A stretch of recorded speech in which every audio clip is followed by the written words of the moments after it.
So hello everyone. So guys आज हम लोग एक नया क्वेश्चन स्टार्ट करेंगे। क्या? Techniques of scientific management. देखिए गाइज, छोटा सा क्वेश्चन है, 6 पॉइंट है। ओके, सब तोड़ फोड़ के लाया है तुम्हारा भाई। देखिए छोटा छोटा कर दिया, एक एक 1.5 लाइन का है और कुछ डायग्राम भी मैंने इसके अंदर ओके डाल दिया हुआ है जिससे आप लोगों को और अच्छे से समझ में आए। 6 पॉइंट है, फटाफट। सबसे फर्स्ट है टेक्निक्स ऑफ साइंटिफिक मैनेजमेंट में से वर्क स्टडी। बहुत इंपॉर्टेंट है वर्क स्टडी। ओके, अब ये वर्क का मतलब होता है काम। ओके, तो आपको ना किसी को काम देने से पहले ना उसको उसके बारे में ना मैनेजमेंट को प्रॉपर स्टडी कर लेना चाहिए कि इस काम को कौन सा बंदा करेगा। बात समझ में आ गया? कितने टाइम में करेगा, राइट? कौन से मेथड से करेगा, राइट? उसका मोशन कितना फास्ट है, राइट? ओके, क्या वो लगातार काम कर पाएगा, क्या? ये सारी स्टडी करना बहुत जरूरी है। ओके, तो यही है वर्क स्टडी। और उसी वर्क स्टडी के अंदर 4 पॉइंट है। टाइम स्टडी, मैंने बताया ना कितने टाइम में करेगा, कौन से मेथड से करेगा ये भी उसी के अंदर है। उसका मोशन कितना है, मोशन मतलब क्या, कितना फास्ट कर रहा है काम को, राइट? और कितने लगातार कितने घंटों तक काम कर पाएगा ये भी हम लोग उसके अंदर स्टडी करते हैं, राइट? ये सारी स्टडी करने के बाद हम किसी को काम देते हैं। बात समझ में आ गया? सबसे पहला पॉइंट सबको समझ में आया क्या? Work study. तो चलिए फटाफट पढ़ते हैं, ज्यादा कुछ नहीं है बच्चा लोग। Before assigning the work to the available work force, proper work study should be done by the management. बहुत इंपॉर्टेंट लाइन थी, सबसे पहली लाइन सबको समझ में आ गया। किसी को काम असाइन करने से पहले मैनेजमेंट को क्या करना चाहिए? वर्क स्टडी प्रॉपर कर लेनी चाहिए, राइट? ये work study consist of an organised, systematic and critical assessment of the various activities और फंक्शन। ओके, वर्क स्टडी में क्या क्या शामिल है बच्चा लोग, और कैसे उसे ऑर्गेनाइज करना है, सिस्टमैटिक मैनर में करना है, critical assessment of the various activity और फंक्शन, सारी चीजें इसके अंदर शामिल होती है, right? Work study is the based on techniques such as time study, motion study, method study and fatigue study, right? Work study पूरे की पूरी किसके ऊपर बेस्ड है? 4 टेक्निक्स है जिसमें उनको टाइम स्टडी करना पड़ता है, मेथड स्टडी करना पड़ता है, मोशन स्टडी करना पड़ता है और फटीग स्टडी करना पड़ता है। हम चारों को धीरे धीरे पढ़ेंगे, 1.5 लाइन का है, आपको एकदम इजीली समझ में आएगा और एग्जाम में भी ऐसे ही लिखना है। बहुत बड़ा बड़ा मत लिखो, बड़ा बड़ा मत लिखो, मैं अभी भी बता रहा हूँ, जितना मैं बोल रहा हूँ उतना ही लिखो। इसलिए आपको सारी चीजों को मैं शॉर्ट शॉर्ट अच्छा अच्छा लेके आया हूं ताकि आपको पूरे फुल मार्क्स मिले। बात समझ में? मैं आपको बताऊंगा कैसे क्या करना है। ओके, चलिए आ जाइए, देखिए फटाफट। सबसे पहला है टाइम स्टडी, बहुत जरूरी है भाई, राइट? ओके, आप लोगों का अगर हम लोग बोले एग्जाम के लिए आपको भी एक टाइम दे दिया जाता है कि ये 3 घंटे के अंदर ही पेपर कंप्लीट होना चाहिए, तो ऐसे ही किसी को काम देने से पहले ना आप टाइम स्टडी कर दो कि इस काम को कितने घंटे में होना चाहिए। बात समझ में आ गया? उससे ज्यादा टाइम लगाना नहीं चाहिए। इससे क्या होगा, कंपनी का क्या होगा, नुकसान होगा। ओके, तो देखिए क्या बोल रहा है, इट इज द टेक्निक। ये क्या है, एक टेक्निक है जहां पे हम लोग क्या करते हैं, ऑब्जर्व करते हैं, रिकॉर्ड करते हैं time taken by the employ to the complete given task. बहुत इंपॉर्टेंट था। ओके, हम लोग क्या करते हैं भैया, ये टेक्निक के द्वारा ऑब्जर्व करते हैं, रिकॉर्ड करते हैं कि एक एम्प्लॉय किसी काम को कितना टाइम में करेगा, कितना टाइम लेता है वो, उसको ऑब्जर्व करना, उसको रिकॉर्ड करना कि भैया तुमने ये काम को इतने घंटे के अंदर किया, बहुत ज्यादा टाइम लगा दिया, नेक्स्ट टाइम से ये होना नहीं चाहिए भाई। हमने स्टडी कर दिया, टाइम स्टडी, कि भाई ये काम 1 घंटे में होता है, भैया तुमने 1 घंटा 20 मिनट लगाया, कल से ये काम 1 घंटे के अंदर होना चाहिए। समझ में आया? हमने स्टडी किया कि 1 घंटा 20 मिनट लगाया, समझ में आया? कल से नहीं होना चाहिए। तो यही हो रहा है। आप बोल रहा है with the help of time study, time study की मदद से हम क्या करेंगे, precious time required for each element of work is determined. बोल रहा है कि किसी काम को करने के लिए कितना टाइम लगेगा, ये हम लोग क्या करते हैं, इस स्टडी से हम लोग फाइंड आउट करते हैं। नेक्स्ट है मेथड स्टडी। मैंने बोला मेथड स्टडी, अभी किसी बंदे को आपने काम दिया है तो बहुत सारे मेथड है उस काम को करने के लिए, तो एम्प्लॉय क्या करता है, जो सबसे बेस्ट मेथड होता है ना और जिसमें सबसे कम टाइम लगता है वो मेथड से उस काम को करना चाहिए, राइट? तो वही यहाँ पे बोल रहा है, there are always various method of completing the task. पहला पॉइंट तो सबको याद हो जाएगा, बहुत सारे मेथड है किसी भी काम को करने के लिए, तो एम्प्लॉय को क्या करना चाहिए, finding one best way of doing a job. समझा? इट हेल्प्स, ये क्या करता है, मदद करता है, जिससे क्या होगा, reducing the wastage of time. इससे क्या हो रहा है, टाइम का वेस्टेज कम होगा भैया, आप टाइम से पहले काम करके दे रहे हो, राइट? दूसरा, आप अपने रॉ मटेरियल का भी क्या कर रहे हो, बचा ले रहे हो, अच्छे मेथड से काम कर रहे हो तो रॉ मटेरियल भी कम लगेगा, और इससे इंप्रूव हो रही है the utility of all the resources. जो भी रिसोर्स आप वहां पे यूज कर रहे हो, यूटिलाइज कर रहे हो, सारे रिसोर्स को आप प्रॉपर यूज कर रहे हो, इससे क्या होगा, इंप्रूव होगा। नेक्स्ट है मोशन स्टडी, बहुत इंपॉर्टेंट है। ये एम्प्लॉय का मोशन देखना बहुत जरूरी है। अब मैं एक अच्छे से एग्जांपल देता हूं, ओके? आप लोग हंसोगे उसके ऊपर। जैसे कि एग्जांपल, किसी ऑर्गेनाइजेशन में, फैक्ट्री की बात करते हैं, फैक्ट्री में जो एम्प्लॉय काम करते रहते हैं तो उनको थोड़ा नशा रहता है, किसका, तंबाकू विम्बाकू का, राइट? तो अभी क्या है बताया, पता है? तो हम लोग उसको काम करने के लिए बोले तो वो क्या करता है, देखता है कि भाई सुपरवाइजर तो नहीं है, चलो फटाफट बना लेते, ये बनाता है, धीरे धीरे फिर खाता है, राइट? क्या हो रहा है, इस जो टाइम है, अगर ये हर रोज हम लोग काउंट करें 8 आवर्स में, वो 5 बार ये बनाता, मतलब कहीं ना कहीं 20 से 25 मिनट उसका इसमें जा रहा है। तो गाइज ये क्या हो रहा है, उसका मोशन हमारे आउटपुट की तरफ नहीं है, अपने खाने के ऊपर है। तो ये वाली चीजों को एलिमिनेट करना पड़ेगा हमें, समझ में आया। तो हम लोग क्या कर रहे हैं, उसके मोशन की स्टडी कर रहे हैं। भाई ये नहीं करना है, इधर तेरे को काम फटाफट करना है। और मोशन स्टडी इसलिए करते हैं ताकि हम लोग क्या करते हैं, वो एम्प्लॉय का मूवमेंट कितना फास्ट है मशीन के अंदर, मतलब कि कितना फास्ट उठा रहा है मटेरियल को और कितना फास्ट उसके अंदर इनपुट कर रहा है। बात समझ में आ गया। मशीन के अंदर तो बहुत जरूरी है, उसके मोशन के ऊपर हम लोग स्टडी करेंगे। कोई कोई एम्प्लॉय होता है ऐसा उठाता, ओ फिर मशीन के अंदर डालता, अरे भाई ऐसा नहीं चलेगा, ऐसा नहीं चलेगा, हम हटा देंगे तेरे को, तू बहुत सुस्त है, सुस्तर हमको चाहिए नहीं, निकाल देंगे तेरे को। समझ में आया। तो यहाँ पे मोशन स्टडी हम लोग करते हैं। मोशन स्टडी में सबको समझा क्या करेंगे भैया, मोशन स्टडी में हम लोग क्या करेंगे भाई लोग बताओ। चलिए ओके, चलिए देखिए ध्यान से। The study of required motion means movement of employ as well as machine. देखा, मोशन का मतलब है आपके एम्प्लॉय का मूवमेंट कितना फास्ट है, और आपके मशीन का, मशीन भी वो होती है ना कोई कोई ऐसा स्लो स्लो चलती है, भैया स्लो नहीं चलना है, फास्ट चलना है। ऑयल लगाओ, ग्रीस करो उसको, फास्ट फास्ट करो, समझ में। while completing the particular task is very important. It is a helpful, अगर आपने अपने मोशन स्टडी की प्रॉपर स्टडी किया है, इससे आप क्या करोगे, एलिमिनेट कर सकते हो अननेसेसरी मोशन का और फाइंड करोगे best method of doing a particular job. Simple था क्या। एंड लास्ट जो है वर्क स्टडी में फटीग स्टडी बहुत इंपॉर्टेंट है। देखिए फटीग स्टडी का मतलब होता है ना बच्चा लोग, कि किसी भी एम्प्लॉय से लगातार काम मत करवाओ। भैया वो भी इंसान है, वो मशीन तो है ही नहीं कि लगातार काम करते रहेगा, वो भी इंसान है। 2 घंटा 3 घंटा 4 घंटे के बाद तो भाई उसको थोड़ा रेस्ट करने के लिए दीजिए। ओके, अगर आप उससे लगातार काम करवा रहे हो पूरे 8 आवर्स, तो भैया क्या करेगा पता है, 4 घंटे के बाद उसको नींद आना चालू हो जाएगा या थक जाएगा वो, फिर आउटपुट अच्छा नहीं देगा, फिर खराब बनाना चालू कर देगा। तो क्या होता है कंपनी एंड ऑर्गेनाइजेशन में, देखिए आपसे आते हो, आप जब जॉब के लिए जाते हो तो स्टार्टिंग के 4 आवर्स आपसे कंपनी काम करवाती है और आपको एक लंच ब्रेक दे देती है। लंच ब्रेक में आप क्या करते हो, हाफ एन आवर का आपके लिए खाने पीने के लिए लंच ले लेते हो, एंड हाफ एन आवर आप क्या करते हो, थोड़ा रेस्ट करते हो। उसके बाद आप उठते हो एंड देन उसके बाद फिर मशीन पे जाके आप काम करते हो, जिससे क्या होता है आउटपुट भी अच्छा आता है। तो यहाँ पे वही बोल रहा है, फटीग का मतलब होता है किसी भी इंसान से लगातार काम मत करवाओ। बात समझ में आ गया। तो देखिए फटीग स्टडी करना बहुत जरूरी है। Long working hours without sufficient break, आप क्या करो, लंबे समय तक उससे काम करो रहे बिना ब्रेक के। टारगेट प्रेशर दे रहे हो बेचारे को, भैया वो ऐसी टेंशन में आ जा रहा है। हैवी वर्किंग टूल्स, बहुत हैवी वर्किंग टूल्स उसको दे रहे हो वो उठाने के लिए, जो उसके वजन से भी ज्यादा है, right. And poor working condition, बेचारा जहां पे काम कर रहा हूं वहां पे वर्किंग कंडीशन भी अच्छा नहीं है। बताइए इसका रिजल्ट क्या होगा, वो फिजिकली और मेंटली स्ट्रेस हो जाएगा। इसी को बोलते हैं फटीग। इसके ऊपर स्टडी करो, समझ में। किसी से लंबे टाइम तक काम मत करवाओ, सफिशिएंट ब्रेक नहीं दे रहे हो, भाई ऐसा कैसे चलेगा, राइट। टारगेट प्रेशर दे रहे हो बेचारे के ऊपर, वो ऐसी टेंशन में आ जा रहा है, तो ये सारी चीजें नहीं होनी चाहिए। इसी को बोलते हैं फटीग। इसके ऊपर अच्छे से स्टडी करिए, okay. And it has adverse effect on the health, और उसके साथ साथ एफिशिएंसी ऑफ द एम्प्लॉयज। देखा, इससे क्या होगा, उस बेचारे के बोलते हैं ना हेल्थ पे भी इफेक्ट आएगा। ओके, लगातार काम कराओगे तो वो थक जाएगा, उसको बीमार पड़ जाएगा, एंड उसके साथ साथ आपकी प्रोडक्शन की एफिशिएंसी भी अच्छी नहीं आएगी। समझ में आया। तो गाइस ये हमारे 4 पॉइंट थे जो वर्क स्टडी के अंदर हमने डिस्कस किया।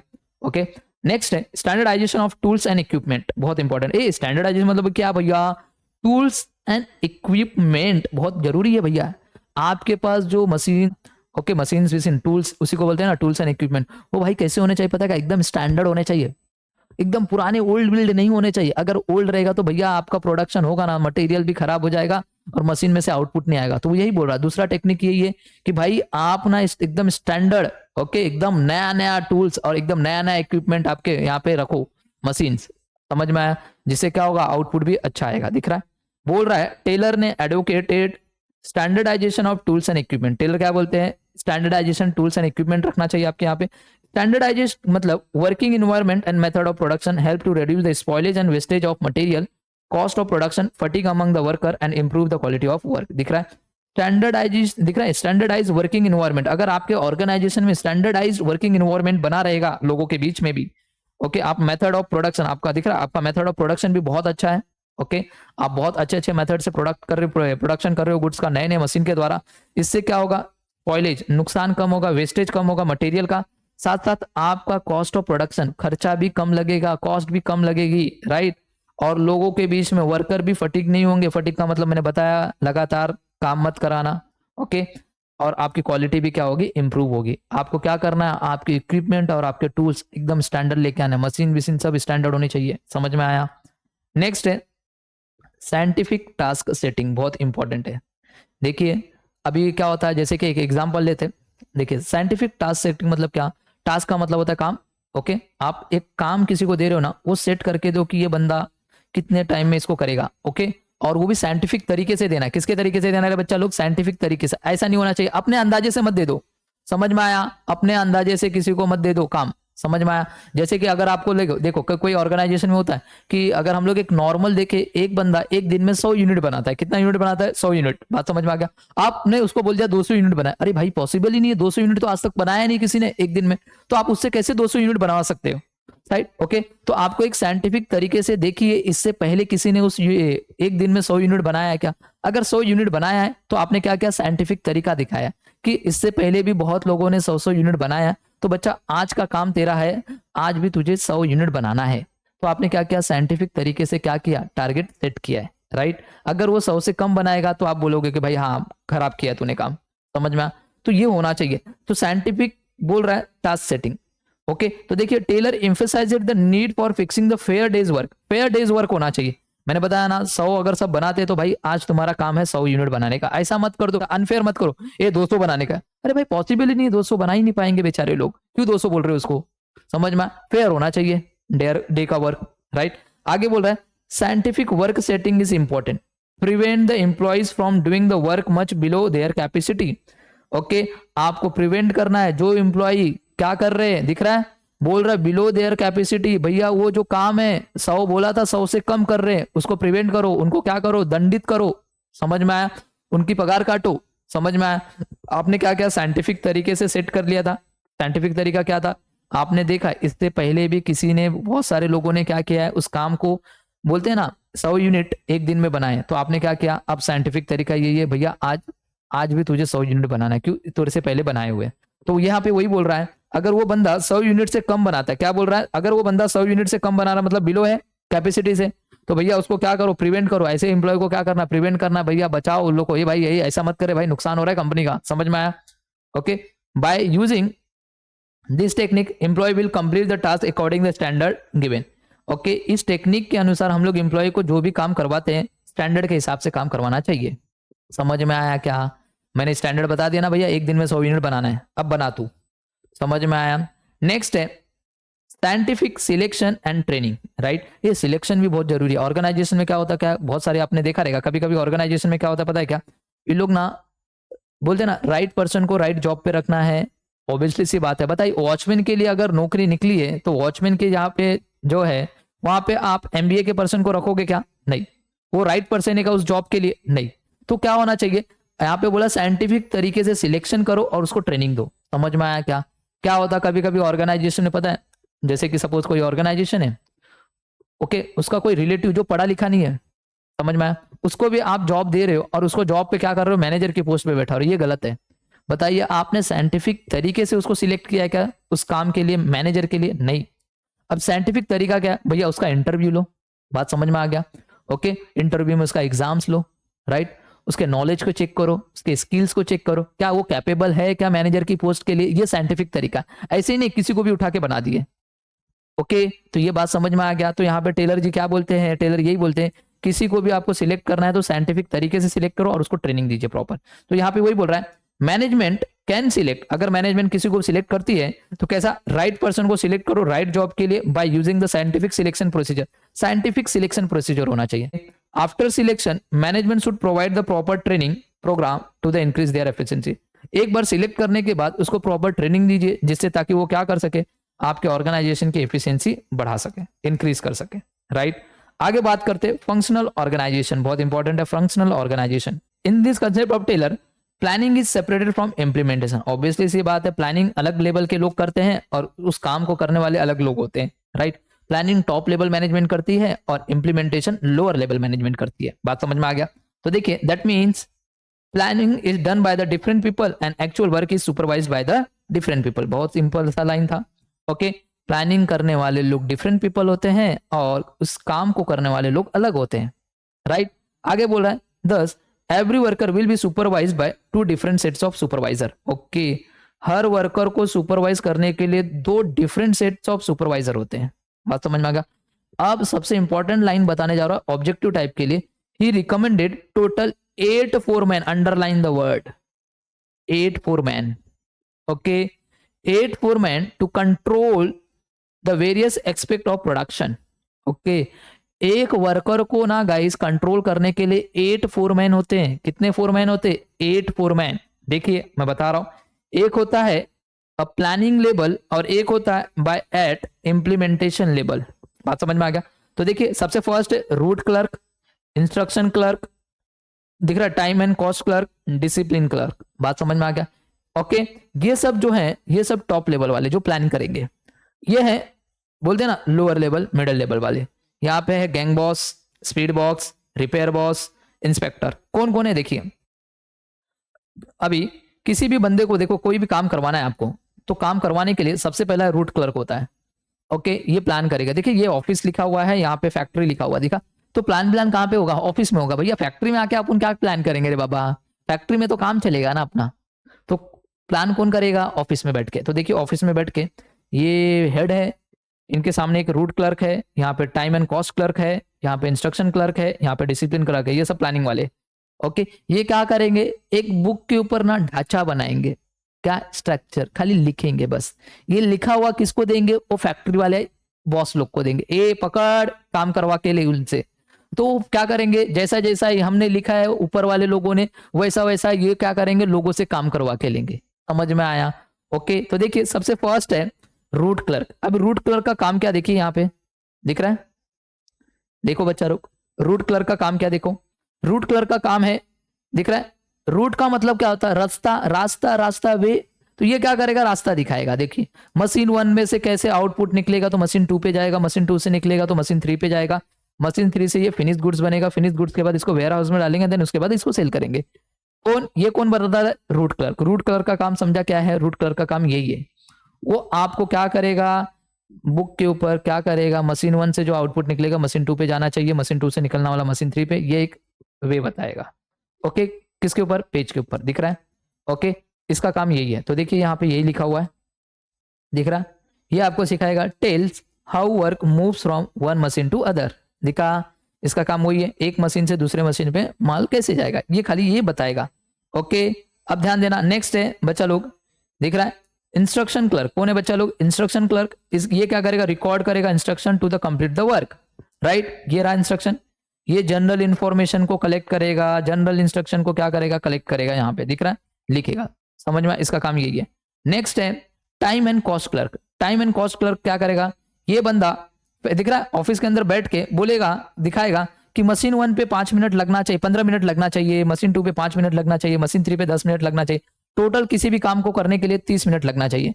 इसने क्या किया? एक चिट्ठी बना के रख दिया। राइट, फिर उसके बाद कॉस्ट का पता लगा रहा है।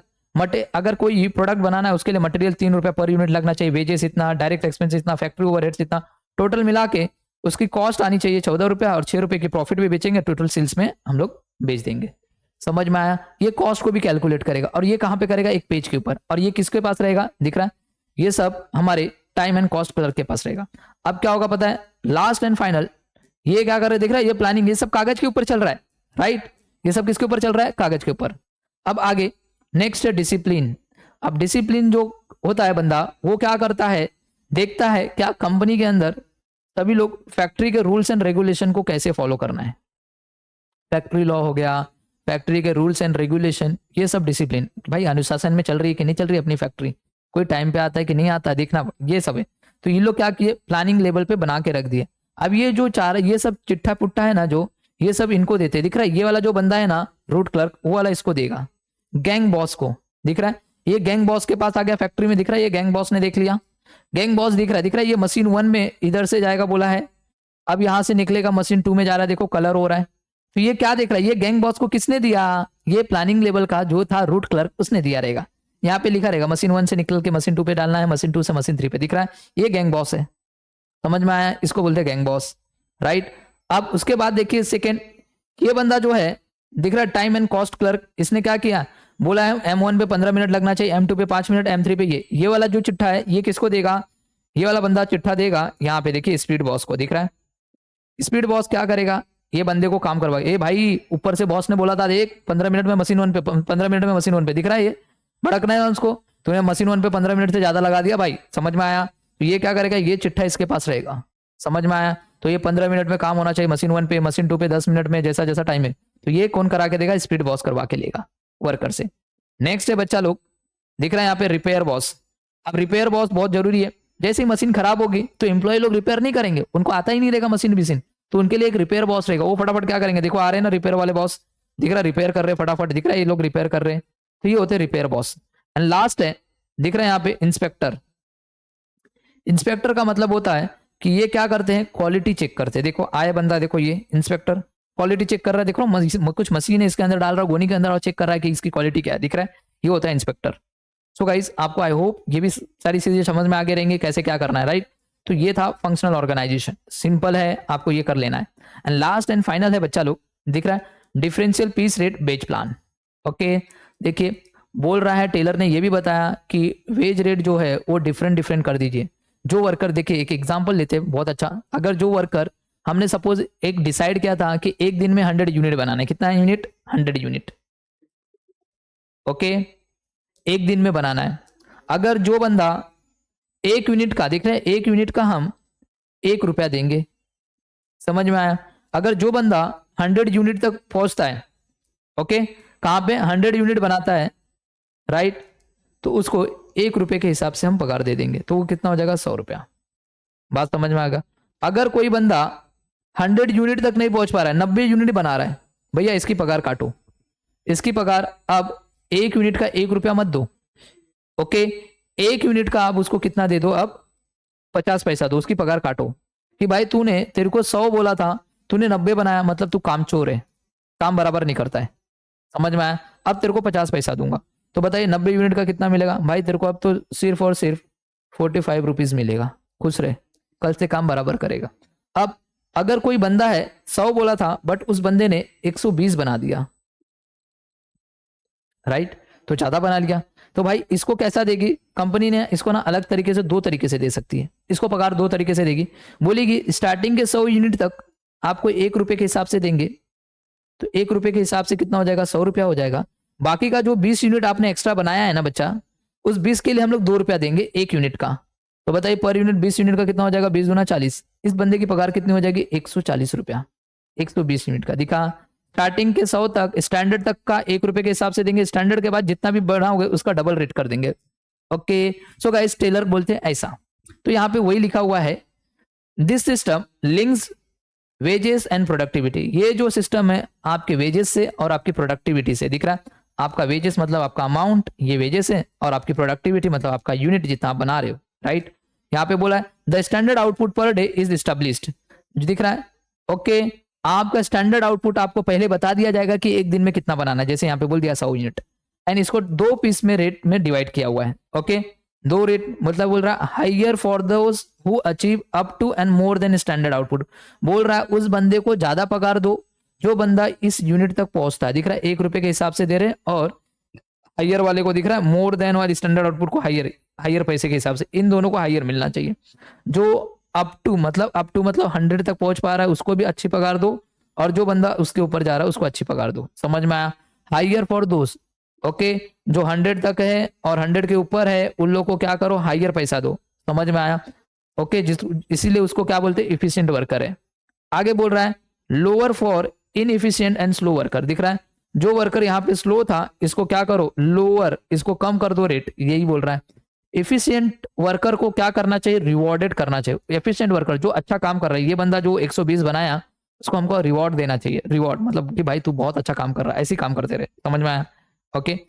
और इनएफिशिएंट जो बंदा ये है इनएफिशिएंट वाला, इस बंदे को मोटिवेट करो, भाई यार तू 90 कर रहा है, थोड़ा और कर, अच्छा कर सकता है, इंप्रूव कर क्वालिटी को, और इसको क्या करो, मोटिवेट करो ताकि इंप्रूव अपने परफॉर्मेंस को बढ़ाए हो। तो गाइस इसी के साथ 6 थे जो हम लोग ने पूरे के पूरे कर लिए। तो नेक्स्ट लेक्चर में एक और अच्छा क्वेश्चन करेंगे। तो आई होप आपको सारी चीजें समझ में आई रहेंगी, थोड़ा सा लेक्चर बढ़ा गया बट इससे आप लोगों को डिटेल डिस्कशन मैंने पूरा डिस्कस कर दिया, right. So bye bye and take care everyone.